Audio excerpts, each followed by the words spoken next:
వాస్తవాలు లైవ్ టీవీకి స్వాగతం.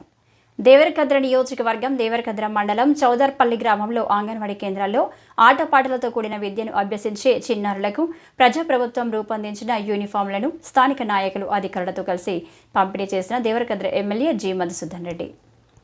ఈ సందర్భంగా ఎమ్మెల్యే జిఎంఆర్ మాట్లాడుతూ అంగన్వాడీ కేంద్రాలకు వచ్చే పిల్లలకు పౌష్టికాహారంతో పాటు ప్రీ స్కూల్ విద్యను అందించేందుకు ప్రభుత్వం కొత్త ప్రణాళికలు రూపొందించిందని, 3 నుంచి 6 ఏళ్లలోపు విద్యార్థులకు సైతం యూనిఫామ్లు అందించాలని ప్రజాప్రభుత్వం నిర్ణయం తీసుకుందని పేర్కొన్నారు. అంగన్వాడీ విద్యార్థులకు ప్రైవేటు పాఠశాలలు అందిస్తున్న నర్సరీ, ఎల్కేజీ, యూకేజీ విద్యకు ధీటుగా ప్రీ స్కూల్ విద్యను అందిస్తున్నామని, ఇందుకు అనుగుణంగా అంగన్వాడీ టీచర్లకు దశల వారీగా శిక్షణనిస్తున్నామని, యూనిఫామ్ కుట్టించే బాధ్యతను మహిళా సంఘాలకు అప్పగించామని ఈ సందర్భంగా తెలియజేశారు.